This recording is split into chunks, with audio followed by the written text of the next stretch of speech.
Сол үшін біріншісі раддус сәлем, сәлем беру. Екіншісі иядатул марис, ауруды барып көру.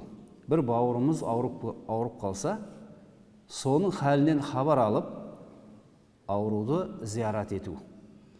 Үшіншісі, шақырса жауап беру. Сізді үйіне шақырды. Пәленше сені үйге шақырып жатырмын. Тойға, бір жиынға сізді шақырса, сол шақырығына сіз жауап беруіңіз керек.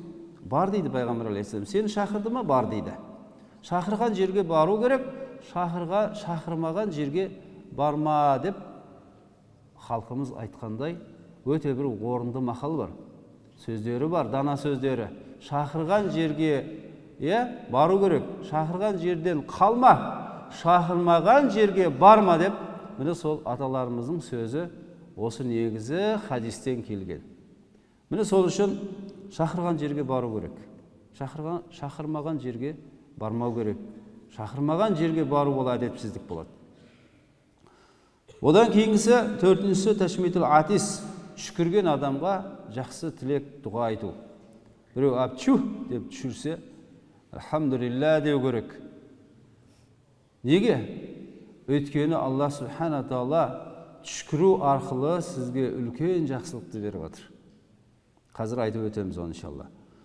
Одан кейінгісі бесіншісі иттибаул жаназа.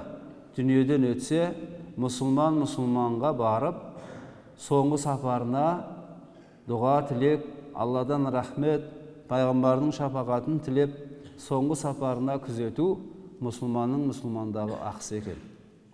Бұл имам Бұхаридің хадисінде келген мұсылмандағы 5 ақысы екен. Жаттап алайық. Сәлем берген адамға жауап қайтару біріншісі. Екіншісі не еді? Ауырса зиярат ету.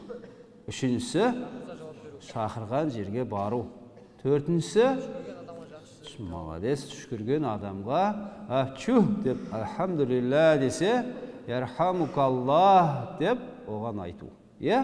Алланың рахметі болсын саған, Алла сені рахметіне бөлесін деп жақсы тілек айтқаныңыз бұл жақсылық. Ал енді бесіншісі, дүниеден өтсе, оның жаназасына барып қатысу, мұсылманның мұсылмандағы осы 5 ақысы. Бұл хадис имам Бұхариден келген.